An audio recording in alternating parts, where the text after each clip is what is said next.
UCED, Université du KRD en sciences de l'environnement et développement durable, première université privée en Afrique centrale axée principalement sur les sciences de l'environnement et développement durable. Elle est constituée de 4 instituts. 1. Institut supérieur de l'ingénierie du développement durable, ISID. 2. Institut supérieur de l'ingénierie de l'eau et du sol, ISIES. 3. Institut supérieur de l'ingénierie civile, ISIC. 4. Institut supérieur de l'ingénierie sociale et socio-anthropologie de développement, ISIZAD. Dans la première partie de notre documentaire, nous avons parlé de l'Institut supérieur de l'ingénierie du développement durable, ISID, dont la formation est orientée sur l'environnement et le développement durable. Dans cette deuxième partie, nous allons parler de l'Institut supérieur de l'ingénierie de l'eau et du sol, ISIES, dont la formation est focalisée sur l'eau et le sol ainsi que les débouchés professionnels en sciences de l'eau et de la terre. En effet, nous savons bien que le domaine de l'ingénierie est très vaste, cependant nous nous efforcions à cadrer notre documentaire sur les carrières d'ingénierie en rapport avec les 17 filières de formation dont dispose l'UCED. Nous constatons de plus en plus que bon nombre de jeunes, après leur admission au bac, ne savent quoi faire dans la poursuite de leurs études universitaires, par manque d'informations d'orientation sur des formations de qualité en vue des métiers bien rémunérés, les métiers d'ingénieur. Nous remarquons tous que notre environnement dispose de plusieurs créatures, dont l'eau à l'état naturel sous ses différentes formes, les eaux de surface, les eaux souterraines. Il revient à nous de faire bon usage de cette denrée précieuse selon que nous voulons pour son utilisation, alimentation humaine, animale ou encore en agriculture, etc., par les formations adaptées toutes spécialités confondues par la maîtrise des techniques de l'ingénieur. Le métier d'ingénieur hydrologue, lorsqu'on est tourné vers les ressources en eau superficielle à travers les rivières, les fleuves, les étangs pour ne citer que cela. Les missions principales de cette classe d'ingénieurs sont, entre autres, la détermination des débits des cours d'eau, la détermination de la lame ruisselante du bassin versant, de l'amont vers l'aval, vers l'exutoire qui peut être un site d'implantation d'un ouvrage d'art, d'alo ou pont, d'ouvrage d'assainissement pluvial, caniveau, d'un barrage de retenue d'eau ou encore d'un barrage hydroélectrique, et ensuite le calcul des crues exceptionnelles à l'échelle décennale, cinquantennale ou centennale où l'eau profite de son environnement naturel et coule de l'amont à l'aval dans les canaux dans la nature, avec méandres et chutes que nous appelons en termes simples les chemins de l'eau. De façon opérationnelle, à partir des données climatologiques et du modèle numérique de terrain, MNT, l'ingénieur hydrologue projette ses résultats en termes de prévision. Par exemple, dans le cas d'une étude technique d'un barrage hydroélectrique, il est censé, à partir de la cote topographique du seuil du barrage, de déterminer la surface inondable en amont, et ces conseils devraient contribuer à aider à la prise de décision au niveau stratégique et opérationnel. Le métier d'ingénieur hydrogéologue, lorsqu'on est orienté vers les ressources en eau souterraine, sol et sous-sol. Cependant, pour des raisons de développement avec les méthodes, techniques adaptées, il peut arriver que nous imposions à l'eau de couler dans d'autres canaux ou conduites autres que naturelles, que ce soit en termes d'écoulement à surface libre, d'écoulement en charge, ou sous pression. Alors nous quittons l'hydrologie pour se lancer dans l'hydraulique ou l'hydroélectricité. Le métier d'ingénieur hydraulicien, qui se déploie après l'ingénieur hydrologue qui, une fois déterminé la capacité de mobilisation de la ressource en eau, laisse le relais à l'hydraulicien dont les interventions techniques commencent depuis l'exor appelé station de pompage pour l'alimentation en eau potable ou encore site d'implantation pour le cas d'un ouvrage hydroélectrique. En outre, l'ingénieur hydraulicien dimensionne un barrage de retenue d'eau doit lui aussi prévenir, en cas de crues exceptionnelles, que l'excédent d'eau sur le déversoir doit être régulé afin d'éviter les dégâts avec prise en compte des aménagements hydro-agricoles en aval qui pouvaient être projetés.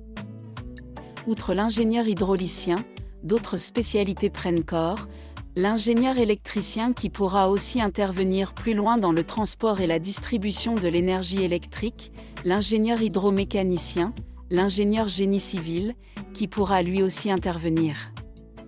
dans la conception des ouvrages de traitement et de stockage d'eau ainsi que sur les lignes de transport électrique, l'ingénieur électromécanicien, l'ingénieur électrotechnicien. À partir d'une étude qui pouvait être réalisée en amont par un expert sociologue, anthropologue, économiste, socio-anthropologue, socio-économiste ou encore un socio-environnementaliste sur la base des besoins en eau par habitant, le débit calculé en fonction de la demande en eau de la population concernée, y compris des gros consommateurs, l'eau pompée dans la conduite de refoulement est envoyée à la station de traitement, un autre corps de métier prend naissance, le métier d'ingénieur chimiste. Ou encore appelé ingénieur microbiologiste pour ceux qui s'intéressent à l'analyse et au traitement de l'eau au niveau du laboratoire. De la station de traitement, l'eau est refoulée dans le château d'eau et du château d'eau elle est distribuée gravitairement dans le réseau qui peut être un réseau maillé ou ramifié jusqu'au branchement dans le ménage.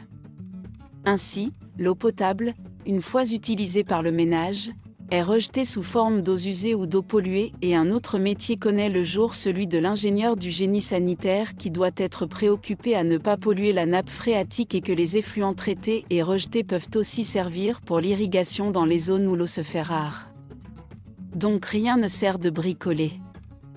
Rien ne sert de dire que c'est les hôpitaux qui ne font pas correctement leur boulot pour sauver les vies humaines. Alors que quelque part vous pourriez être responsable d'une pollution qui aurait causé du tort à un frère ou à une sœur par votre faute professionnelle dans la conception, le dimensionnement et la gestion efficiente et efficace de vos ouvrages d'épuration des eaux usées selon les règles de l'art. En particulier, l'ingénieur du génie sanitaire intervient pour concevoir, dimensionner et gérer ou exploiter 2 niveaux de système d'assainissement en respect étroit des normes, standards, critères et indicateurs exigés. Le système d'assainissement autonome où les eaux usées sont collectées à travers un réseau d'égouts bien dimensionné puis envoyées dans les systèmes de traitement individuels, cas de la fosse septique fonctionnant par décantation d'une chambre à l'autre avant d'évacuer vers un puits d'infiltration couramment appelé puisard, le système d'assainissement collectif ou semi-collectif où les effluents sont collectés par des réseaux d'égouts qui alimentent des stations extensives, à l'instar des lagunages à microphyte ou à macrophyte, des lits d'épandage superficiels, des systèmes d'infiltration-percolation, par exemple, ou des stations intensives, systèmes à boues activés, lits bactériens, systèmes membranaires, etc., avant le rejet des effluents traités sans risque de nuisance sur la santé humaine en cas de contact ou de réutilisation en agriculture, ni de contamination des ressources naturelles en général et des eaux superficielles et souterraines en particulier. En parlant des aménagements hydro-agricoles, nous abordons le domaine de l'hydraulique agricole. L'irrigation est cette technique d'apport supplémentaire en eau du fait d'un déficit entre la réserve en eau du sol et les besoins en eau des plantes par l'usage des ouvrages et équipements adaptés en fonction du mode d'irrigation souhaité, goutte à goutte, gravitaire, sous pression telle que par aspersion ou par rampe pivotante. Nous sommes là dans les cultures en contre-saison, c'est le cœur de métier d'ingénieur génie rural. De manière générale, l'ingénieur, c'est aussi ce type d'expert qui doit avoir le sens de responsabilité non seulement en réalisant des missions selon les règles de l'art, il doit aussi prévenir les dégâts sur l'environnement et aussi sur les populations. Il est généralement soutenu par un autre métier transversal porté par l'ingénieur topographe qui, dans tout le processus de la plupart des projets d'infrastructure, de l'implantation au plan de recollement en passant par le suivi-contrôle de leur mise en œuvre. Dans la nature, en se calquant sur le cycle naturel de l'eau, cette ressource subit le phénomène de l'évaporation et de l'évapotranspiration et forme des nuages avant de tomber sous forme de pluie dont une partie ruisselle et l'autre s'infiltre dans le sol et le sous-sol où elle rencontre une roche ou substratum imperméable sur laquelle elle stagne et constitue une nappe souterraine ou encore, appelée nappe aquifère. En fait, l'eau de forage n'est que l'eau de pluie stockée dans des socles ou dans les zones sédimentaires et pour en exploiter il faudra faire recours à d'autres techniques de l'ingénieur, le métier d'ingénieur géophysicien pour sa maîtrise des sondages électriques dans la détermination du débit d'exploitation, de la profondeur à forer, du matériel de foration à préconiser, rotary ou marteau fond de trou, en fonction du type de roche à rencontrer ou à traverser dans le sous-sol. Une fois implanté, le forage se réalise, de la foration à l'équipement et développement jusqu'aux essais de pompage. Pendant cette phase, l'ingénieur hydrogéologue travaille avec une autre compétence, l'ingénieur électrotechnicien. En fonction de la profondeur forée et du débit estimé lors des essais de pompage, il sera question de mettre en place une pompe à motricité humaine, PMH, ou faire une alimentation en eau potable simplifiée, AEPS. En suivant la chronologie de notre raisonnement à travers les métiers énumérés, on voudrait faire comprendre à tout ingénieur, quelle que soit sa spécialité, que dans l'exercice de son métier, il faut qu'il prenne en compte les autres aspects de développement pour ne pas nuire à autrui et à son environnement, pour lui permettre lui aussi à penser environnement. C'est le métier d'ingénieur environnementaliste. L'idéal est qu'après une formation en ingénierie, toutes spécialités confondues, de suivre une formation complémentaire en environnement en vue d'une vision systémique globale du développement durable.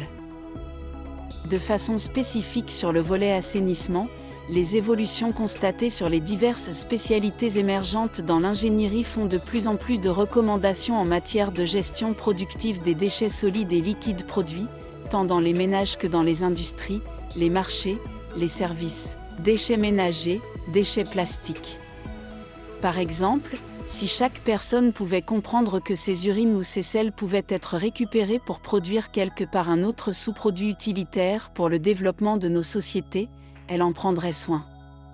À ces techniques d'ingénierie de l'assainissement productif, l'UCSED associe les approches et techniques d'information, d'éducation et de communication pour le changement de comportement, IECC, qui est développé dans la filière en sciences de communication, que nous aborderons plus tard, décliné au sein de l'Institut supérieur de l'ingénierie sociale et socio-anthropologie de développement, ISISAD. De tous ces profils professionnels que nous sommes en train d'énumérer, la première question qui peut arriver à l'esprit de l'auditoire est de se demander où est-ce qu'on peut suivre ces types de formations ? Parfois on a l'impression que des tels centres de formation ne peuvent exister qu'ailleurs, bien loin de nous, mais non. Au contraire, ces écoles sont même plus proches de vous que vous ne pouvez l'imaginer. UCSED, Université du KERD en sciences de l'environnement et développement durable, première université privée sur les questions d'environnement et développement durable implantée au Congo-Brazzaville au cœur de l'Afrique centrale. Par sa stratégie de mobilisation de tous les horizons du monde, des universitaires, enseignants-chercheurs et professionnels chevronnés en fonction de leur spécialité pour donner des formations adaptées au développement de l'Afrique en vue de préparer l'élite africaine de demain, car l'environnement et le développement durable, c'est d'abord l'ingénierie dans sa diversité. La deuxième question peut être celle de savoir, après la formation, où trouvera-t-on du travail ? L'expérience dans le monde du travail nous montre qu'il est plus facile de créer son propre emploi que de chercher un emploi. Nous avons une carrière que bon nombre de diplômés ignorent souvent ou ne s'y intéressent pas, parce qu'on est, soit mal formé, soit on ne sait pas comment faire les premiers pas.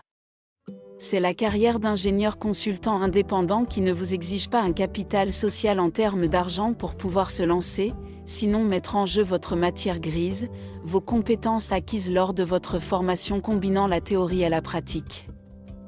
UCSED, Université du KERD en sciences de l'environnement et développement durable, première université privée en Afrique centrale axée principalement sur les sciences de l'environnement et développement durable, prend l'initiative d'accompagner ces jeunes finalistes dans leur professionnalisation à travers son réseau de volontaires, les volontaires du développement de l'Afrique, VDA, en commençant par vous positionner même par intermittence